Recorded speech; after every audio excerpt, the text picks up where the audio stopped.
interview doon sa Cabana ba? I don't know what they call it. But nung time na yun, syempre, ay hindi pa namin natatanong exactly, like tinanong ni Bobby, mas ano na raw kayo ngayon, mas magkakilala na ba kayo? But you know, in terms of your friendship, a year later, is there a label that we can put sa ano nyo ngayon? Anong kaya ng labels din? Pero you know, anong naging step up ng inyong friendship naman? Kasi, are you a fan of labels when it comes to relationship? Kasi parang sa lahat hindi palabas sa medyo ito yung kaya nang i-defend kung ano parang kaya nang sagutin yun. Are you actually a fan of labels, friendships, relationships, ganyan? Kaya, actually, si Seth pala. Fan? Parang, hindi naman po siguro fan. Siguro, depende rin yun sa taong kasama mo or yung connection na meron kayo. Kasi, parang when you say label, parang nire-romanticize siya sa panahon ngayon. I'm sorry po kasi. It's alright. When you say label po kasi, parang nire-romanticize siya sa panahon ngayon. Diba po? But, label namin, I mean, we're best friends. Parang hindi ko naman po sinusugarcoat. Totoo naman po yun.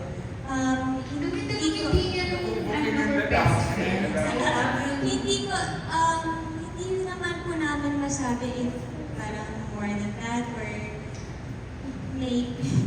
Nakakatakot yung Seth, parang hindi nagsasalita pero may statement. His eyes are always, diba? Sa kwapo niya, Sobrang putinignan. nagsasalita, Kung kinakonsider naman pong label yung magkaibigan, then yun nandun po kami.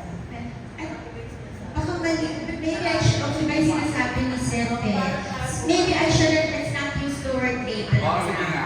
Kamusta na lang and nasa na kayo sa relationship nyo? Anong ibig sabihin ng best friends? Lord. Ng best, anong ibig sabihin ng pagka-best friend nyo? Hindi ka magtanong na, hindi naman ang British accent ko ngayon. Nung Monday, kumain kami sa labas eh. Nung Monday. So, kami, nakakalabas kami. Pero, yung sa label, pag nagmamahal ka, dapat may label. Masabog naman yung So for you, dapat meron. Dapat pag nagmamahal ng isang tao, dapat may label. Para yung love na yun, ma-distinguish yung person.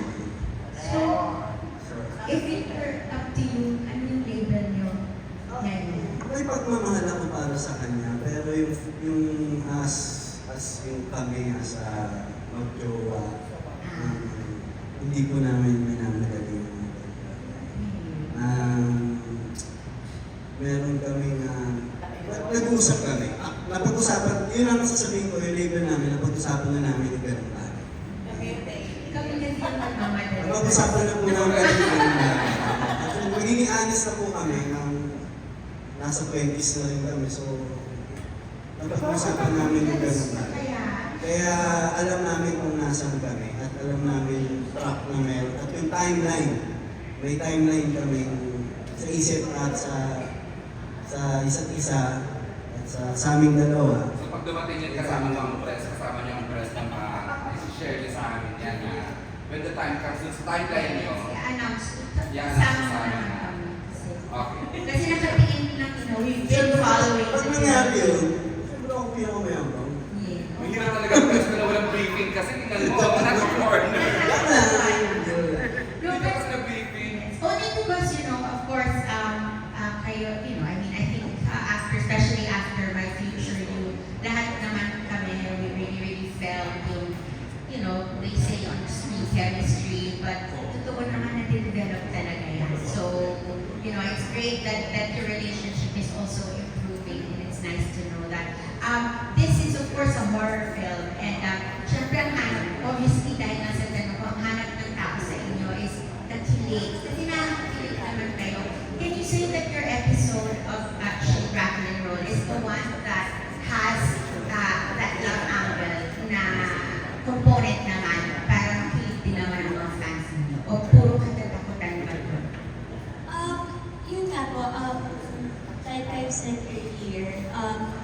naging challenge po sa amin yun kasi horror pero kailangan din namin ipakita yung piling. May mga ganong eksena po, ibibigay naman po namin yan syempre sa mga sumusuporta po sa amin. Pero, pag-love po kasi, dun sa mga nagawa namin eksena, hindi siya yung... Kasi marami pong ways yung pagpapakita ng love sa isang tao po, di ba? Pwedeng nandyan ka para alalayan siya, makiramay ka sa kanya, or iligtas mo siya. So I think yung love na yun na hahanapin or hinahanap po sa amin sa episode namin, I think lalabas naman po yun kasi ang daming ways na pinapakita yung love sa isa't isa pero it's hindi siya sinasabi, mas through actions.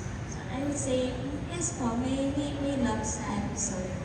So kayo, Seth, ikaw ba, mata mo pa lang marami ng love na maipapakita doon as usual sa episode ninyo? Oo, yes. Ako yung character ko kasi doon is imagine ako yung sumasagot ng lahat ng treats sa bar. So yun yung ugali niya siya. So pag dumaan si Faye, paano niya titignan yun kung siya yung talagang nanilibre ng mga treats? Magtapon niya yung characterization niya. So, may mga looks siya na okay ito ah. And what we really enjoyed your movie last year. Kaya syempre people will always look back on your MMFF. So, we're happy that you're back and again with you Karen again going to be seen by people this Christmas. So, good luck guys. Next na. Thank you, Miss Tessa. I understand, hindi pa siya mamaya pa tuloy. So I will give the microphone to Miss Kate Agahar. I think she has a few questions. Sorry, persahan, pero wala namang problema. Miss Kate, ang random na ka. Kasi na-mention lang kayo na yung status nyo ngayon, yung medyo may feelings involved. Paano yung pag di ba, pag sobrang close, mas prone din na magandang buhay. Siyempre, dami mga pakilig. May moments ba na may tampuhan kayo, magkagalit kayo, kasi kailangan nyo kumuha ng eksena na magpapakilig. So, paano nyo inaayos? Or may usapan mo kayo paano i-handle yung emotions involved? Sakit pa ako.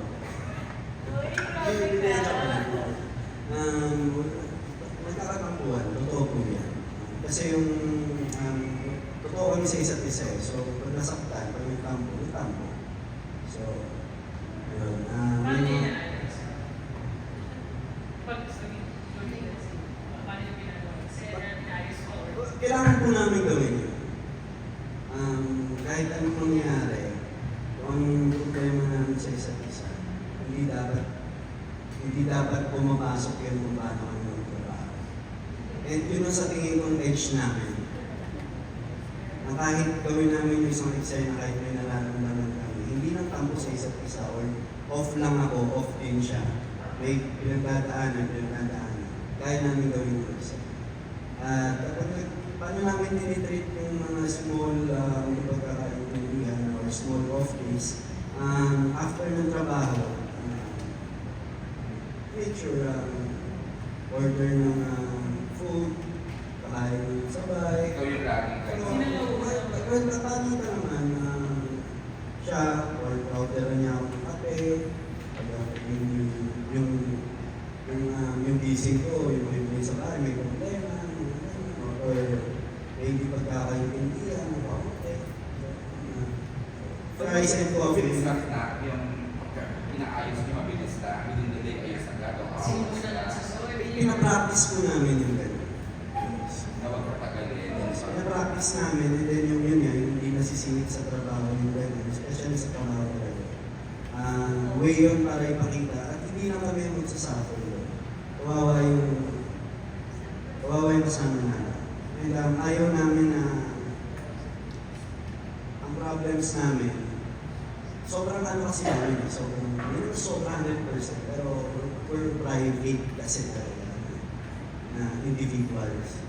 So, kung may problema, mas gusto ko namin sana Hindi namin mahalaga. mararamdaman. Hindi na kami, as ano nyo, hindi namin mararamdaman na may problema kayo, ganun. Internal din. Kung malakas ang pakiramdam, siguro nararamdaman, pero we make sure na kung nasaan man, gagawin namin yung trabaho namin. Kung ano yung pinapagawa sa amin, gagawa. Kami na naman, nakakakita kami ng mga hindi okay ng mga tao. Kasi sa trabaho, pero ganun talaga eh, tama lang. May mga hindi magkakahindihan. Pero make sure na makakapag-ano ka pa rin. Makakapag-function ka pa rin ng 100%. Lalo na kapag trabaho. So, yun ang din namin pinapabayaan. We make sure. Agree. Actually, lahat ng sinabi ni Seth, kasi as much as possible, ayaw po namin na nagiging cause of pain kami. At yun po, kung may problema kami sa isa't isa, wala namang, there's no need na idamay pa yung ibang tao doon kasi problema naman po namin yun. Kung ano pong dapat gawin, ginagawa namin. Kasi at the end of the day, I think we both know na pagod lang yung isa't isa. Hindi naman kailangan palakihin ka. Minsan gutom lang, minsan inaantok lang talaga. Pero yun po, ang kailangan matapos na tapusin, ang kailangan gawin. Last question, ano yung favorite part niyo sa paggawa ng mga SRR with Origins? Ayan, ganda yan. Most challenging. Sabihin mo. Sige lang, malalaman ko rin po sa mag-lead din sa tutulong. May gusto siya i-share kaya lang, takot lang sila baka mag-overshare nila. So, nandiyan naman natin producer, si Miss Pam. So, gagano niya pag-lead. Para po sa akin, ang pinaka-challenging yung panatilihin kaming gising. Kasi po, yun po talaga, halang-halang biro. Yung, kasi, syempre po, mas, bukod sa hinihinging emosyon sa eksena, yung physical namin, kasi maraming kailangan, maraming movements, maraming actions, at hindi lang siya basta isang take, isang shot. Kasi ang dami po namin kinukuhang isa na bulo, may shot na gusto si Derek, or may gusto kaming i-cure, or pili namin may mas ilalim na pa kung ganito yung gagawin. So, yung energy, yung lakas ng katawan, yung pinaka-nahirapan po ako, kami dalawa, honestly. Kasi po, umiiyak na kami sa Sins of the Father, tapos medyo action din doon, drama, gano'n din, tapos mag-horror ka naman. Pero dito mas takot ka, mas may iniiyak ka, mas marami kang ginagalaw.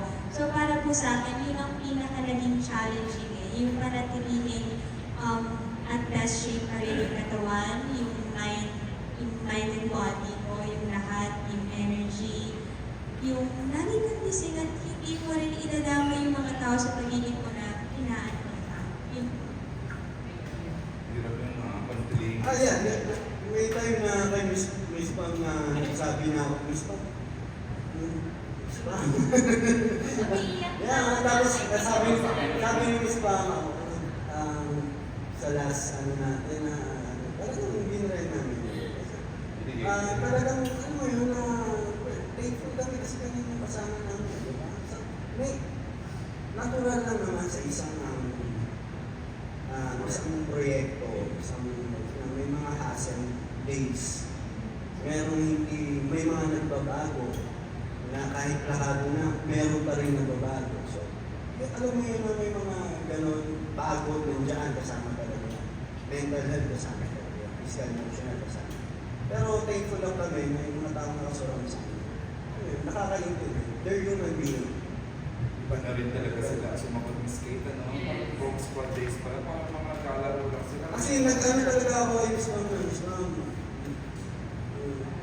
Yan. So, konti lang naman yung naiwan na scene. I think, tatlong scene. Hindi siya nag-drop, pero na-shoot siya sa ibang araw. Okay naman, wala namang mabarya tayo dito lalo sa So, episode. natapos namin. Wala kaming delays. Wala kaming buffer date. Yes. Wala kaming buffer date. Thank you. Okay. I think before I give the microphone to Alex Brosas, let me give the... Are you good ng skate? Yes, thank you. Si Chad Solis ng Manila Feed. Hello, good afternoon. First, congratulations. Ayan. Isa sa makakasama niyo dito sa movie, yung hottest love team din ngayon, yung Jane and Kiam. Kamusta yung experience niyo working with them and ano yung initial impression niyo sa kanila na after niyo makasama, ang dami niyo pang na-discover? Yes, si JM is kabayog student si JM eh. Medyo meron. Yes, unang oo. Sila yung love team eh. Kami ni Piang nakadinig sa kanila. Kasi willing, ano rin yun? Fairness sa JM. Pag nasa set kami, alam namin yung gagawin. Nakita namin na nag-uusap silang dalawa, napaka-importante. Sa isang magkatrabaho natin, importante yung nag-uusapan kung ano yung gagawin. Kasi nakita namin, pag walang standby, pag nasa standby kami, walang hindi na mag-uusap kami, sa trabaho rin, sa mga ginagawa namin projects, kakamustahan kami. And mas lumalim yun nung Vancouver kami. Ayun nga yung Sila ang kasama namin. yung Sharon, yung stay lang. Yes. Silang dalawa ni Fiang, kami dalawa ni Jem ang magkasama sa dressing room. So, dalawa kami ni Jem, akyatin namin silang dalawa. So, silang dalawa, bababain kami. Ganun yung nangyari. Basta yun lang, happy na, alam mo yun, pinag-uusapan nyo ng dalawa kung ano yung magiging music. May sinabi rin maganda kasi si Napaka-importante nun. Yang kay Sheena, no? Ano nga yung exact words ng Sheena parang hindi niya in-expect. Kasi alam naman nila sila mas batuhan. So, respectful sila sa mga nao. Kumbaga, umaga naman ng kuya ate agad. Pero yun ang tingin talaga nila sa inyo na parang feeling ko nga may inaway, may parang reality. Meron silang parang nakaka-relate sila na parang papunta tayo siguro sa ganun ding pathing sa parang concept din. Any response to the good words na binigay ng equally popular love team ni Jeff Young sa inyo, Jean and Seth? Yung magandang sinabi, yung talagang they emulate you, they respect you, and the professionalism, yung pala yung particularly, dun sila gumaan sa inyo lalo. Talaga po. Nakakatuwa naman. The girl.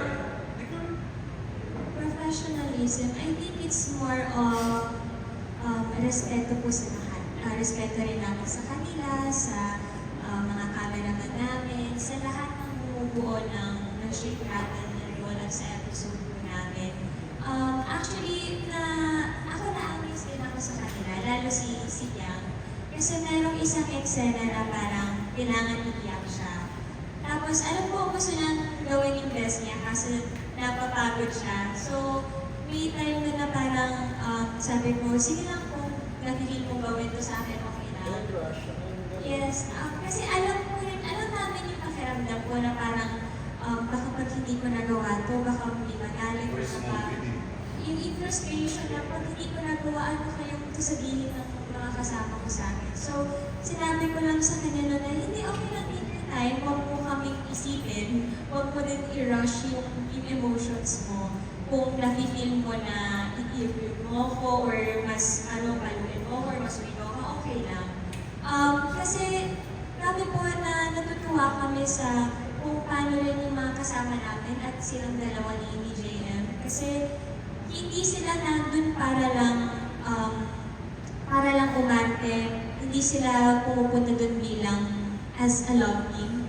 Nandun sila bilang, ako nakikita ko po actually sa aming lahat bilang parang mga estudyante na willing laging matuto kada papasok kami sa trabaho.